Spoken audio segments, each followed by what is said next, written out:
All right, this is a story called There Will Come Soft Rains that is written by Ray Bradbury, who is probably one of the most famous science fiction authors, probably most famous for his book Fahrenheit 451, which you may end up reading at some point while you're in high school, depends on who your teacher is. And it's about like the danger of burning books and sort of suppressing knowledge and that sort of idea. But this story, as you can kind of see as you look at the background information here, was written in 1950 during the Cold War, which you may have learned about in history classes previously.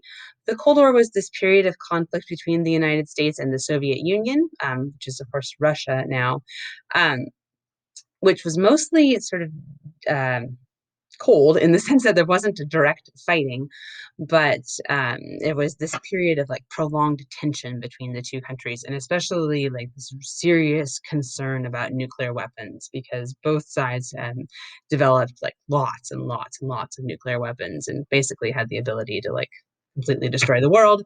And so everyone was afraid that whole time that like some kind of terrible thing would happen and there would be a nuclear war and it would destroy the world, basically. So there's lots of literature, art, music, lots of stuff that's sort of motivated or inspired by this time period. So that's some context for you. Now we're going to go ahead and get into the story itself. In the living room, the voice clock sang, "Tick tock, 7 o'clock. Time to get up, time to get up, 7 o'clock." As if it were afraid nobody would. The morning house lay empty. The clock ticked on, repeating and repeating its sounds into emptiness. 7-9, breakfast time, 7-9. In the kitchen, the breakfast stove gave a hissing sigh and ejected from its warm interior 8 pieces of perfectly browned toast, 8 eggs, sunny side up, 16 slices of bacon, 2 coffees, and 2 cool glasses of milk. "Today is August 4, 2026, said a second voice from the kitchen ceiling, "in the city of Allendale, California." It repeated the date 3 times for memory's sake. "Today is Mr. Featherstone's birthday. Today is the anniversary of Talita's marriage. Insurance is payable, as are the water, gas, and light bills." Somewhere in the walls, relays clicked. Memory tapes glided under electric eyes. 8-1, tick-tock, 8-1 o'clock. Off to school, off to work, run, run, 8-1. But no doors slammed. No carpets took the soft tread of rubber heels. It was raining outside. The weather box on the front door sang quietly, "Rain, rain, go away. Rubbers, raincoats for today." And the rain tapped on the empty house, echoing. Okay, so if we hadn't quite put that together yet, right, this is important. This house is empty. Right, we've got this um, computer thing or something of that nature, kind of informing whoever is supposed to live there, making their food, telling them about the weather, telling them about the date, all of this kind of stuff. But this is an empty house. Why won't this let me highlight?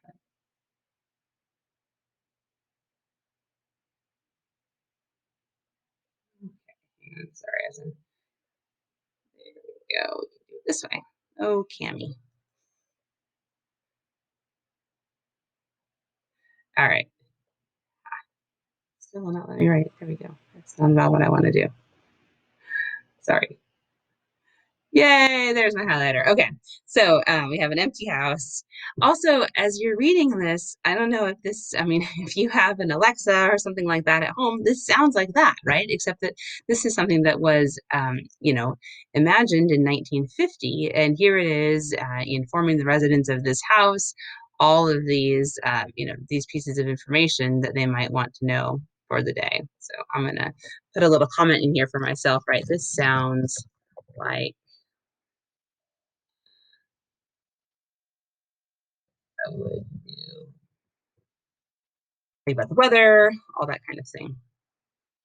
Oh, it's definitely a case of, sometimes you get a story that imagines the future accurately, and that's something that we do actually have. This seems to be taking place in 2026, so I'm going to highlight that just for reference as when our story is happening. Outside, the garage chimed and lifted its door to reveal the waiting car. After a long wait, the door swung down again. At 8:30, the eggs were shriveled and the toast was like stone. An aluminum wedge scraped them into the sink, where hot water wiled them down a metal throat, which digested and flushed them away to a distant sea. The dirty dishes were dropped into a hot washer and emerged twinkling dry. So this kitchen cleans itself. But of course, no one was there to eat the food. Note here of that, right? Just so kitchen cleans itself, but there was nobody there to eat the food. Where are they, right? I mean, that's definitely the question that you have at this point in the story, right? Where are the people who are supposed to live in this house? It's not the right word. 9:15, sang the clock, time to clean. Out of the warrens in the wall, tiny robot mice darted. The rooms were a crawl with the small cleaning animals, all rubber and metal. They thudded against chairs, whirled their mustache runners, kneading the rug nap, sucking gently at hidden dust. Then, like mysterious invaders, they popped into their burrows. Their pink electric eye faded. The house was clean. So this describes us as being like mice. This makes me think of my Roomba, right? This is we have this same idea. Now, of course, that didn't exist in 1950, but again, here is a piece of fiction that has imagined something that does actually exist, right? So sounds like a Roomba. Of course, ours are not actually like mice, which might be cuter. Yeah. 10 o'clock. The sun came out from behind the rain. The house stood alone in a city of rubble and ashes. Okay, what's going on here, right? Why is it rubble and ashes? This was the one house left standing. One house left standing. At night, the ruined city gave off a radioactive glow, which could be seen for miles. Okay, so radioactive glow. Um, Sounds like, right, if this was written during this fear of nuclear war. My guess at this point in the deal is that we've got, there has been some type of nuclear attack, and for some reason, this house is still standing.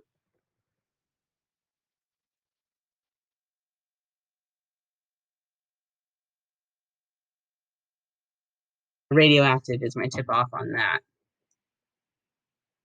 10:15. The garden sprinklers whirled up in golden founts, filling the soft morning air with scatterings of brightness. The water pelted window panes, running down the charred west side where the house had been burned evenly, free of its white paint. The entire west face of the house was black, save for 5 places. Here, the silhouette in paint of a man mowing a lawn. Here, as in a photograph, a woman bent to pick flowers. Still farther over, the image burned on wood in one titanic instant. A small boy, hands flung into the air. Higher up, the image of a thrown ball, and opposite him a girl, hand raised to catch a ball, which never came down. This is pretty sinister. And if you've looked ever at images that came out of like Hiroshima and Nagasaki, where the U.S. dropped the atomic bombs. One of the things that we know is that an atomic weapon, an atomic explosion, is this huge like flash of like sort of light and fire. And one of the things that we saw in the aftermath of that bombing was sort of reverse shadows on buildings of where bodies had been, but then the bodies were like completely destroyed by the heat of the explosion. But so it kind of like creates this is what he's describing here, this reverse shadow of like the body kind of protected the side of the building from that heat. So the building isn't burned because the body took the heat, which the body burned up. So here he's in this paragraph is describing this really just sort of classic outside scene, right? We've got someone mowing the lawn, a woman picking flowers, and then a boy and a girl playing catch. So again, really quite dark here, right? They've got this contrast between this cheerful house waking up in the morning, but then like how horrifying this idea is that there was just a family out playing outside that were in an instant, it burned up by a nuclear bomb. So really interesting and, like I said, dark contrast there. So I'm going to draw a little box around this paragraph. This paragraph seems really important to me as I'm thinking about this story and kind of what's going on here. So we've got a very grim contrast between um, cheerful house, um, waking up in the morning, and the evidence of a family that were destroyed in a nuclear explosion. So all of that you just have to kind of get by reading between the lines and these sort of hints that he's giving you as far as what has happened here. The 5 spots of paint, the man, the woman, the children, the ball, remained. The rest was a thin charcoal layer. The gentle sprinkler rain fell in the garden, filled the garden with falling light. Until this day, how well the house had kept its peace, how carefully it had inquired, "Who goes there? What's the password?" And, getting no answer from the lonely foxes and whining cats, it had shut up its windows and drawn shade in an old maidenly preoccupation with self-protection, which bordered on a mechanical paranoia. Interesting. This is a description of the house as though it is also a person, which in a sense makes sense because the house seems to talk to the people who are supposed to live there and all of that. And it says the house is going on, right? It carries on even without these people anymore. So this would be an example of personification. We are personifying the house, giving the human or giving human qualities to the house.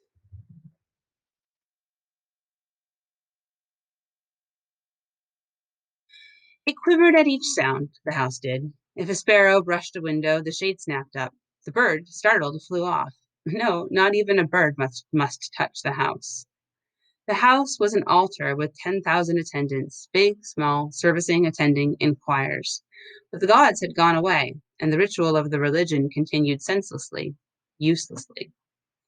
This reminds me of By the Waters of Babylon, right? This kind of comparison to religion, referring to the people who lived there as gods, right? This is seems like an interesting connection back to that story. Oops, there we go. So, calling the occupants of this house of gods reminds me of, and just like the odds in that in that story, right? These people have been destroyed by warfare. So the house goes on even though the people are gone. 12 noon. A dog whined, shivering on the front porch.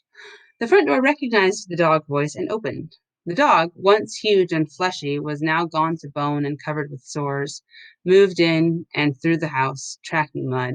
Behind it whirred angry mice, angry at having to pick up mud, angry at inconvenience. So they're not really mice, right? These are like the little cleaning robots that are coming around behind this dog. So it seems like it must have been a little while since this bombing has happened, right? Because the dog has had time to, become emaciated because its people are gone and not able to take care of it anymore. For not a leaf fragment blew under the door, but what the wall panels flipped open and the copper scrap rats flashed swiftly out. The offending dust, hair, or paper, seized in miniature steel draws, was raced back to the burrows. There, down tubes which fed into the cellar, it was dropped into the sighing vent of an incinerator, which sat like evil ball in a dark corner. It's describing what the cleaning robots do, right? They send their stuff down to burn up like in an incinerator in the basement. The dog ran upstairs, hysterically yelping to each door, at last realizing, as the house realized, that only silence was here. Right? It sniffed the air and scratched the kitchen door. Behind the door, the stove was making pancakes, which filled the house with a rich baked odor and the scent of maple syrup.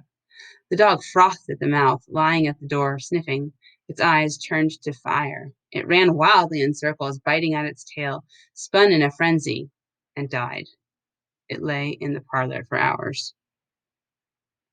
2 o'clock, sang a voice. Delicately sensing decay at last, the regiments of mice hummed out as softly as blown gray leaves in an electrical wind. 2:15. The dog was gone. So dog comes into the house, freaks out because it smells food, but it can't get to the food.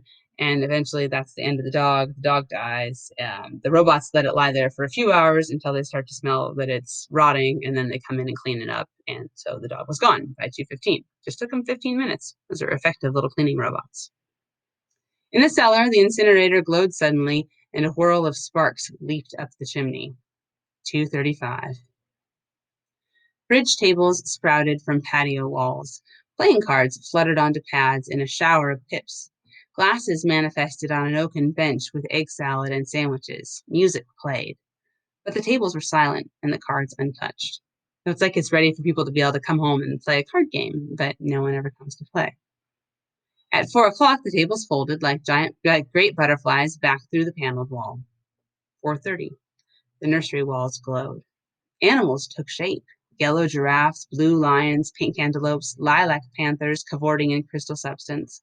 The walls were glass. They looked out upon color and fantasy. It's pretty cool. Like the walls of these rooms come alive and, like big screens, basically. Hidden films clocked through the well-oiled sprockets, and the walls lived. The nursery floor was woven to resemble a crisp cereal meadow.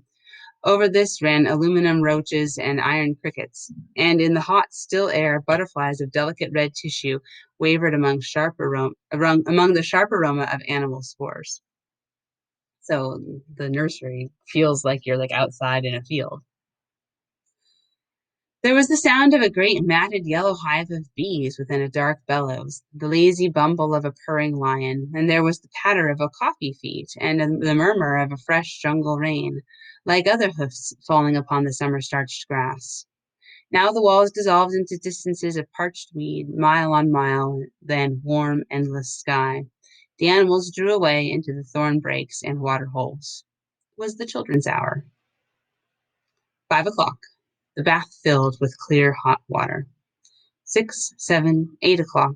The dinner dishes manipulated like magic tricks, and in the study a click. In the metal stand opposite the hearth, a fire now blazed up warmly. 9 o'clock. The beds warmed their hidden circuits, for nights were cool here. 9:05.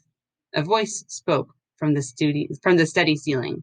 Mrs. McClellan, which poem would you like this evening? The house was silent. The voice said at last, since you express no preference, I shall select a poem at random. Quiet music rose to the back of the voice. Sarah Teasdale, as I recall, your favorite. There will come soft rains and the smell of the ground, and swallows circling in their shimmering sound, and frogs in the pools singing at night, and wild plum trees in tremulous white. Robins will wear their feathery fire, whistling their whims on a low fence wire. And no one will know, not one will know of the war, not one will care at last when it is done. Not one would mind, neither bird nor tree, if mankind perished utterly. And spring herself, when she woke at dawn, would scarcely know that we were gone. The fire burned on the stone hearth. The empty chairs faced each other between the silent walls, and the music played. Okay, so anytime that they include a poem in a story, you have to imagine this is not just random, that this is the poem that was chosen, that there is something to be learned from this, right? So first of all, we've got the title of um, the title of the story here, right? There will come soft rains. But then also, I'm looking here at this little stanza, right? Not one would mind, neither bird nor tree, if mankind perished utterly.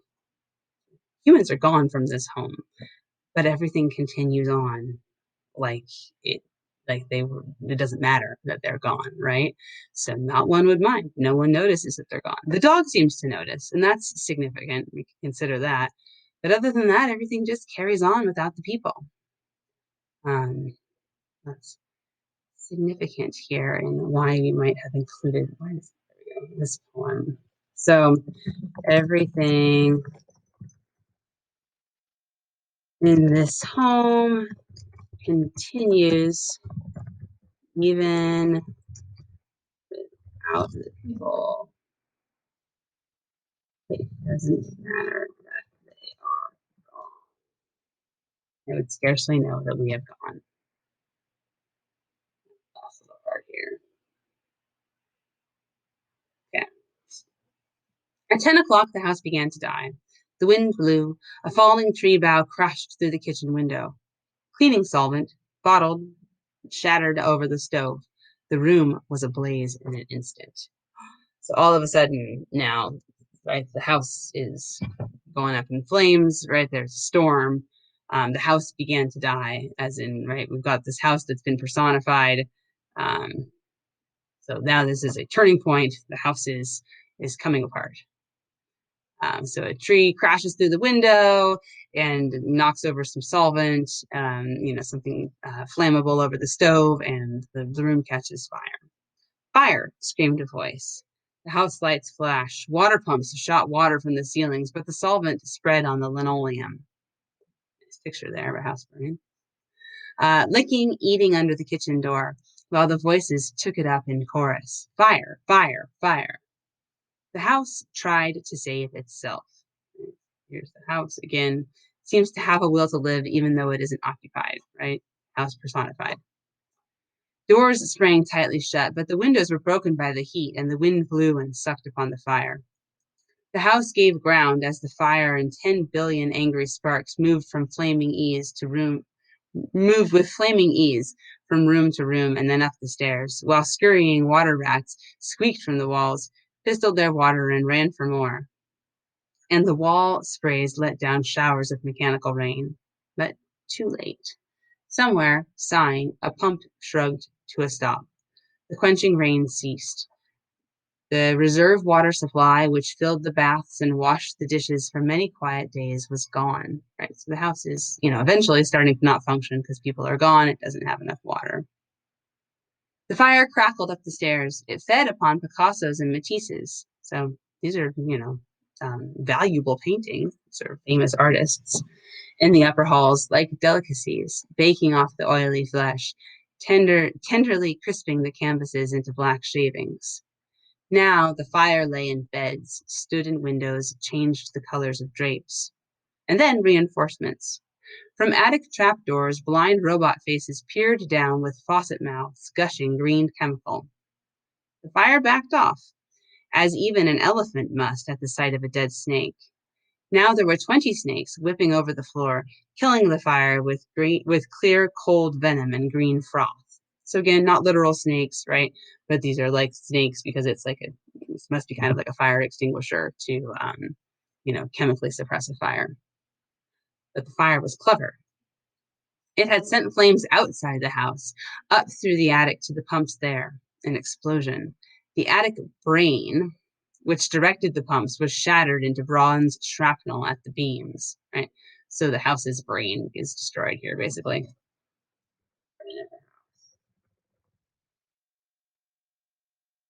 The fire rushed back into every closet and felt of the clothes that hung there. The house shuddered, oak bone on bone. Its bared skeleton cringing from the heat, its wire, its nerves revealed as if a surgeon had torn the skin off to let the red veins and capillaries quiver in the scalded air. Help! Help! Fire! Run! Run! Heat snapped the mirrors like the first brittle winter ice, and the voices wailed, Fire! Fire! Run! Run! Like a tragic nursery rhyme. A dozen voices, high, low, like children dying in a forest, alone, alone. And the voices fading as the wires popped their sheathings like hot chestnuts. 1, 2, 3, 4, 5 voices died. In the nursery, the jungle burned. Blue lions roared, purple giraffes bounded off, the panthers ran in circles, changing color, and 10 million animals, running before the fire, vanished off towards a distant steaming river. 10 more voices died. In the last instant, under the fire avalanche, other choruses, oblivious, could be heard announcing the time, playing music, cutting the lawn by remote control mower, or setting an umbrella frantically out and in the slamming and opening front door. 1,000 things happening, like a clock shop where each clock strikes the hour insanely before or after the other. A scene of maniac confusion, yet unity. singing, screaming, a few last cleaning mice darting bravely out to carry the horrid ashes away. And one voice, with sublime disregard for the situation, read poetry aloud, all in the fiery study, until all the film spools burned, until all the wires withered and the circuits cracked. The fire burst the house and let it slam flat down, puffing out skirts of spark and smoke. In the kitchen, an instant before the rain of fire and timber, the stove could be seen making breakfast at a psychopathic rate. 10 dozen eggs, 6 loaves of toast, 20 dozen bacon strips, which, eaten by fire, started the stove working again, hysterically hissing. But the house is like, short circuiting, right? Everything is going crazy, and it's just at this frantic rate doing all of the things that it does in this kind of grand explosion, right? He compares it to a clock shop where all the clocks are ringing kind of, but not in unison. The crash, the attic smashing into the kitchen and the parlor into cellar, cellar into subcellar, deep freeze, armchair, film tapes, circuits, beds, and all like skeletons thrown in a cluttered mound deep under. Smoke and silence. A great quantity of smoke. Dawn showed faintly in the east, and among the ruins one wall stood alone. Within the wall, a last voice said, over and over again and again, even as the sun rose to shine upon the heaped rubble and steam. Today is August 5, 2026. Today is August 5, 2026. Today is... And that is the end of that story. So lots to talk about there, and we will definitely be talking about that more in class, and getting some of your thoughts on what it is that Bradbury is doing here, why he tells the story this way, and what we, as people who are almost living in 2026, perhaps can still learn from this story that is set at this point, not in the too distant future. So we'll talk more in class. Thanks, everyone.